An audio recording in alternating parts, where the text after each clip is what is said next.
سوال یہ تھا جی بھائی کا کہ وہ کسی جگہ پہ کام کرتے ہیں، ان کا سپروائزر ہے یا کوئی بڑا مینیجر ہے، وہ قادیانی ہے یا غیر مسلم ہے، تو ان کی جب اپنی کوئی دعا وغیرہ کا سلسلہ یا برکت کے لیے جو بھی تلاوت وغیرہ کا اہتمام ہوتا ہے کسی کام والی جگہ پہ، تو اس میں وہ اگر قادیانی ہے تو اسے شامل ہونا، اگر وہ ہو جائے تو اس کے لیے کیا حکم ہے، کیا معاملہ ہے؟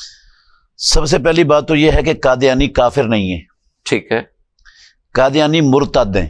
ٹھیک ہے، کافر اور مرتد یہ الگ الگ ڈگریاں ہیں۔ صحیح، کفر فرق کیا ہے سر؟ کفر پہلی ڈگری ہے، ٹھیک ہے، اور ارتداد آخری ڈگری ہے کفر کی۔ صحیح، کافر کو اسلام، اللہ کا دین، اللہ کی زمین پر زندہ رہنے کا، جینے کا حق دیتا ہے، ٹھیک ہے، جبکہ مرتد جو ہوتا ہے اس کو اللہ کی زمین پر زندہ چھوڑنے کا، جینے کا حق نہیں ہے۔ ٹھیک ہے، اسلامی حکومت ہو تو اس حکومت پر فرض ہے اس سے توبہ کروائی جائے، اگر توبہ کر لے تو ٹھیک ہے، ورنہ اس کی گردن اڑا دی جائے۔ صحیح، یہ حکم ہے اس کے لیے۔ صحیح بخاری میں حدیث ہے، رسول اللہ صلی اللہ علیہ وسلم نے فرمایا من بدل دینہ فاقتلوہ۔ ٹھیک ہے، یہ جو ختم نبوت کا انکار ہے نا، جی یہ کفر نہیں ہے، یہ ارتداد ہے۔ بالکل صحیح ہے، یہ اسی طرح ارتداد ہے جس طرح زکوٰۃ کا انکار ارتداد ہے، ٹھیک ہے، جس طرح نماز کا انکار ارتداد ہے، اس کو کافر نہیں کہتے، یہ مرتد ہوتے ہیں۔ ٹھیک ہے، تو اسلامی حکومت کے فرائض میں یہ شامل ہے۔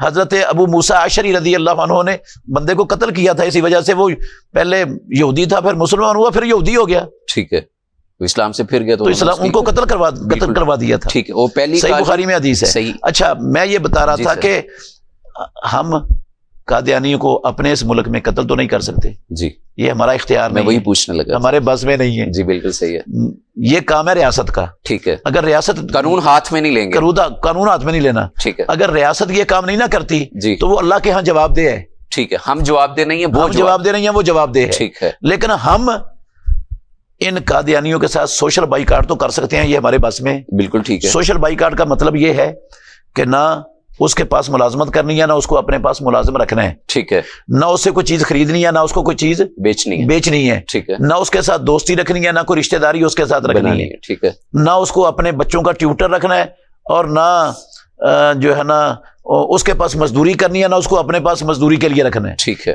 ان ساری چیزوں سے بالکل مکمل، اس کے ساتھ صرف ایک تعلق ہونا چاہیے مسلمان کا، جی وہ تعلق ہے اس کو توبہ کی دعوت دیتا رہے، جب موقع ملے تبلیغ کرتا رہے، اسے تبلیغ کرتا رہے، توبہ کی دعوت دے دے کہ کفر سے باز آ جاؤ، ٹھیک ہے، توبہ کر لو، دوبارہ کلمہ پڑھ کر اسلام میں آ جاؤ۔